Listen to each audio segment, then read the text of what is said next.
Oh, hey guys, it's Alan at Bostnfn. And today I wanted to do kind of a show off of a couple pickups I had, a couple months ago. I'm way behind on showing stuff off. Um, if you've been following my channel, following my collection at all,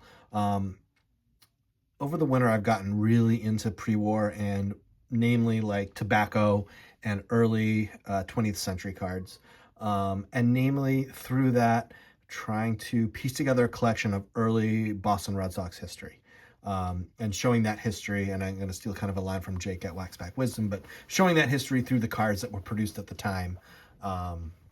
Because through 1918, the Red Sox were the preeminent team in Major League Baseball. They won 5 of the first 15 World Series, and they were essentially baseball royalty. And then, of course, we know what happened with maybe the greatest player of all time going to some other New York-based team. But that era of Red Sox history is largely not in our vintage or our current card product. And I kind of, as I hope to get a sports room one day, want to be able to represent that early history. And so I started doing research on some of the players in the T206 set, and that's where it started, and I kind of fell down a rabbit hole. So today I'm going to give you kind of the early history of Red Sox catching, and how we can see it through that. And I picked up two really cool cards for my collection that represent that in baseball history. So the Red Sox employed in their first year, 1901, they were the Boston Americans, and they employed 3 catchers during that season, 2 of which were kind of mainstays in the major leagues, and both have interesting careers. And so I'm going to show you just in the order I picked them up. So the first one was a man by the name of Lou Krieger, who played from 1896 to 1912. He was the first catcher in Red Sox history. He was the starter on opening day for the Red Sox, or the Americans, in 1901.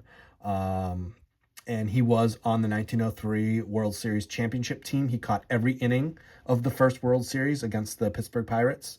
He hit 231 in that series. He had 4 RBIs. And he came over from the Cleveland Spiders and then the St. Louis Perfectos because he was catching a certain pitcher that came over and jumped leagues, and was enticed by the new American League in 1901, by the name of Cy Young. So he was Cy Young's personal catcher. He caught every inning of Cy Young's perfect game in 1904, which was the first perfect game in American League history. And Cy Young later said in an interview that after he stopped playing with Lou Krieger is when he actually needed to start learning about hitters in the American League, because Krieger was the one that did all the research, knew how to pitch to batters. And I picked up a really great T206 card of him, and I'm just going to show it off.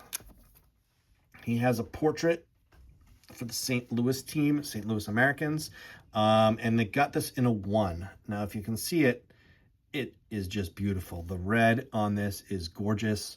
There's really no defects. It's great registration. And I'm going to be honest, I didn't quite completely see the appeal of the portrait cards in the T206 until I picked this up. I thought the quote in action cards were where it was at. I thought they were cooler, they were neater, they showed more, and they showed more baseball. And then I picked up this Lou Krieger, and I am just stunned by how magnificent this card is. And it's well centered. It's really nicely colored on all sides. And so the question begs, why the heck does this get a 1? And it just makes this cooler. On the back, there's some toning, but right here you can see someone scrawled 1910. Now, if you look closely, that is most certainly not in ballpoint pen. That is in fountain pen, which leads me to believe that someone picked this up in a pack in 1910 or added it to their collection, maybe shortly after there, and they scrawled the year that they got it or the year that it was from. Now, someone also added, it looks like in pencil, a C, and there might be a little bit of tape where it was in a scrapbook, hence it was saved in a high quality. But I just thought that fountain pen on 1910 in the back was just so cool. So I picked this up for $50 and some change, and I just love it to death. I think it's just such a fantastic image. Sorry, my new filming location, my light's not great, so I've got to do my best. But it just comes across so clear. There's no snow, there's no fading of the colors. It literally looks as though this card was printed yesterday. So it was great to add the first catcher in Red Sox history, member of the 1903 World Series championship team, to my collection in a absolutely stunning T206. And I'm telling people out there, and I know Rob at Cash Cards, we talked about this, but if you've got a team that's in this set, particularly the American League teams when they started in 1901, if you do some research, you can get some really cool early history of your team through T206. Now, it might not be pictured in your preferable jersey, right? It's not a Boston American jersey, but Krieger was still in the league through the early printing of these cards. And so he's pictured, and he goes back to the 1800s basically. And for the Boston Americans / Red Sox, he was on that 1901 team and the 1903 World Series champion, winning that first World Series. The next one was a backup catcher on that team, and looking through retrosheet.org, he was the starting catcher at the end of the season. So Krieger might have been hurt, I'm not sure, but in the last game of the 1901 season, this player was the starting catcher. And his name was Ozzie Schreckengost, sometimes shortened on cards. So he has a T206, which I did not pick up. It's the same image, and it is a portrait, and I may pick it up one day. It's shortened to Ozzie Schreck. And he played in the major leagues from 1897 to 1908. For the 1901 Boston Americans, he played in 86 games. He hit 304 for a 106 OPS plus. So if we take our current statistics, he was a little bit better than average hitting catcher. But most notable, he was from 1902 to 1908 the roommate of Rube Waddell.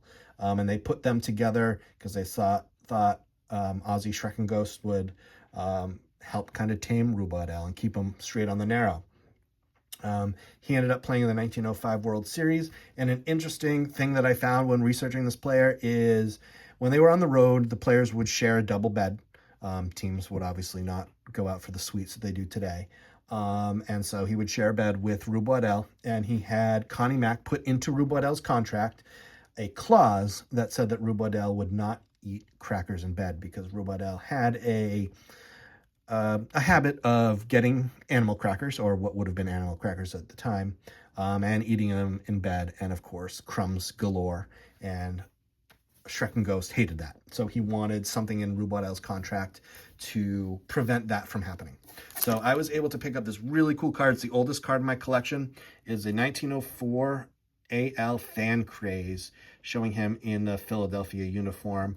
That is Mr. Schreckengost out on foul. It's a 5 because these weren't in tobacco product. They were a card game. See the back, Fan Craze, and it's just such a cool card to be 21 years old, and to have the card. Now, this portrait is the portrait that they used for the T206 card. He is called Ozzie Schreck. His last name is shortened, so if you look up just the SCHRECK, you'll find his T206. I may add that one day. My goal is to have one of every player up to, I'm envisioning a 36 to 40 card display case, so filling up those cards with people that meant something. So that's the tale of the two of the first catchers in Red Sox history. I don't recall the name of the third catcher, though I don't believe he has any cards out there. But I picked those up. I picked up the Krieger back in February, and then the Ozzie Schreck came in mid to late March. And I've just been sitting on them waiting to make the video. But a lot of baseball history in those two cards. I think it's really cool that they were the personal catchers for two of the early greats, Cy Young for Krieger and Rube Waddell for Schreckengost. And they were on the first Red Sox team in history. Krieger being the first catcher in team history and a 1903 World Series champion as well. So thanks for checking this out, and I hope you learned something about this. And I really encourage you, though I'm sure you have budgets and certain stuff you want to pick up, but do some research on the early tobacco cards, because you can get some really cool deals. It's a lot of history with that Krieger and that Schreckengost, and I paid between the two $140, $130 for the two, which I think is a steal for the amount of history that you get out of it, how old they are, what they represent. It's just so cool, and it's so much fun to get into. And then you get little works of art as well. So I appreciate you guys watching. Until next time, folks, keep collecting, keep having fun. Adios, amigos.